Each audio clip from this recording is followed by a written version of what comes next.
Okay students, now we will talk about the hormonal control in female reproductive system.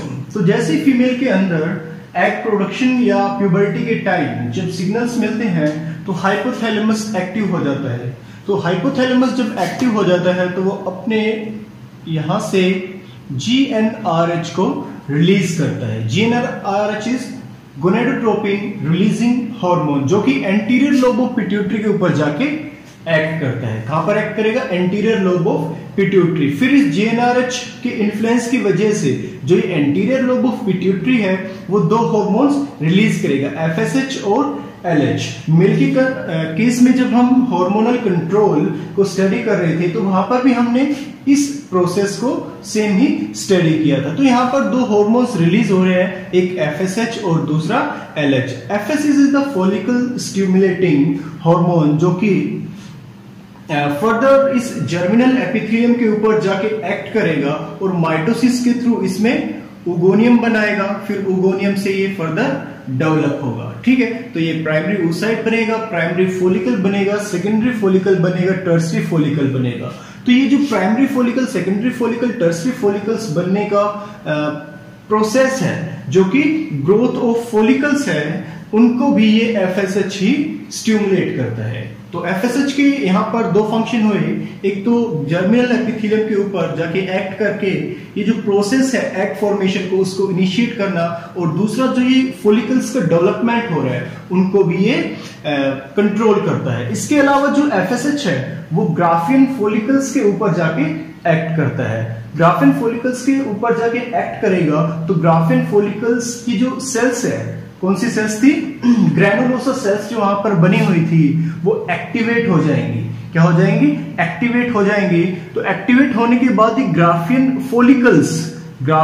Follicles के अंदर ये follicular sales oestrogen का release करेंगे। अगर oestrogen में देखें तो मेनली एस्ट्राडायोल का रिलीज करेंगी। तो एस्ट्रोजन रिलीज होने के बाद ये जो क्या फंक्शन करेगा एस्ट्रोजन रिलीज होने के बाद फीमेल के अंदर जब मेंस्ट्रुएशन साइकिल स्टार्ट हो जाती है, तो मेंस्ट्रुएशन स्टार्ट होने के बाद फीमेल की जो यूट्रस है उसकी एंडोमेट्रियम जो लेयर है उसके अंदर प्रोलिफरेशन स्टार्ट होता है। प्रोलिफरेशन के अंदर क्या करेगी? एंडोमेट्रियम की सेल रैपिडली डिवाइड करना स्टार्ट करेंगी और अपने मास को इंक्रीज करके जो थिकनिंग है उसको इंक्रीज करेगी। तो थिकनिंग इंक्रीज होने के वजह से वहां पर सेल मास इंक्रीज हो जाएगा और ब्लड सप्लाई भी इंक्रीज हो जाएंगी। इसके अलावा वहां पर जो ग्लैंड्स है वो भी इंक्रीज हो जाएंगी। तो जो एस्ट्रोजन है वो इस प्रोसेस को इनिशिएट करता है। इसको थिकनिंग ऑफ एंडोमेट्रियम को इनिशिएट करता है। इसके अलावा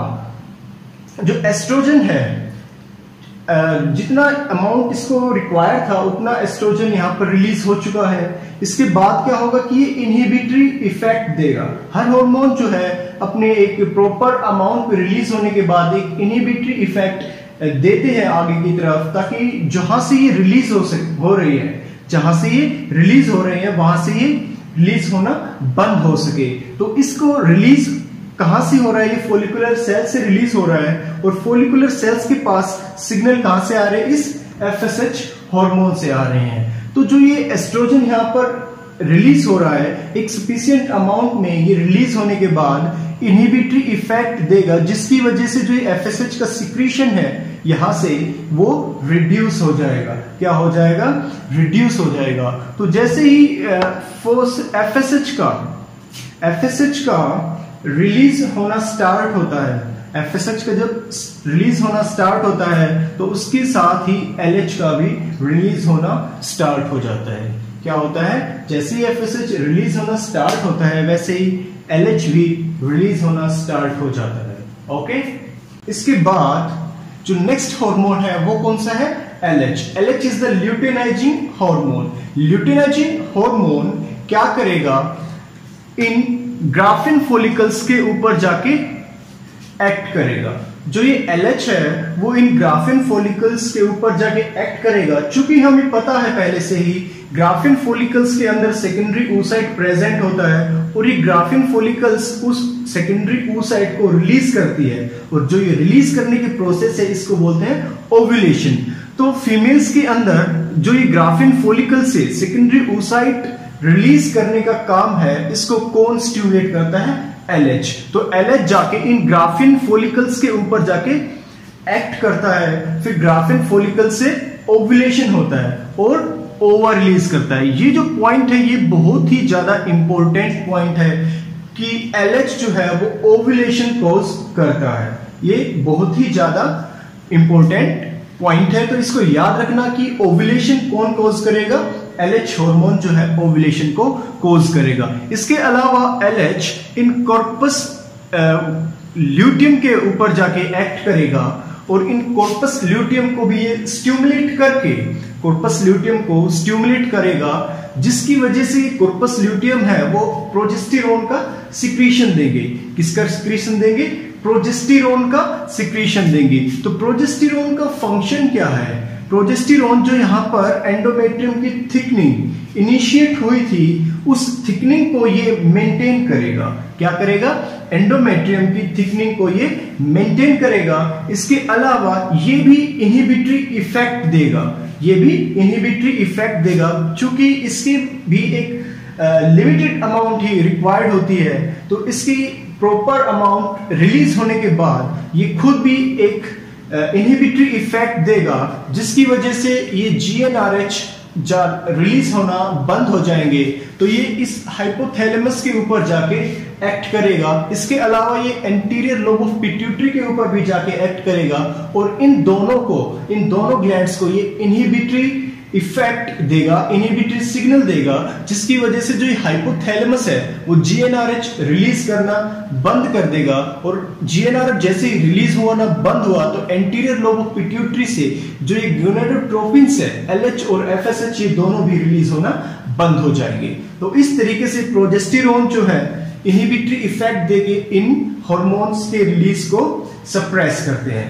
इसके अलावा जो ये LH हार्मोन है, LH जो ये हार्मोन है इन ग्राफिन फॉलिकल्स को स्टिमुलेट करता है, ग्राफिन फॉलिकल्स को स्टिमुलेट करता है to convert into corpus luteum, to convert into corpus luteum. अगर ये कॉर्पस ल्यूटियम कब बनेगा? जब ग्राफिन फॉलिकल से सेकेंडरी oocyte रिलीज हो जाता है और इस ग्राफिन फॉलिकल की कैविटी के अंदर ब्लड क्लॉट इकट्ठा या भरना शुरू हो जाता है और इस ग्राफिन फॉलिकल की सेल्स के अंदर एक येलो पिगमेंट फिलअप होना स्टार्ट होता है, जिसको हम ल्यूटिन बोलते हैं। और इस येलो पिगमेंट की वजह से जो कॉर्पस ल्यूटियम है, इनको येलो बॉडी बोलते हैं, येलो बॉडी बोलते हैं। क्या बोलते हैं?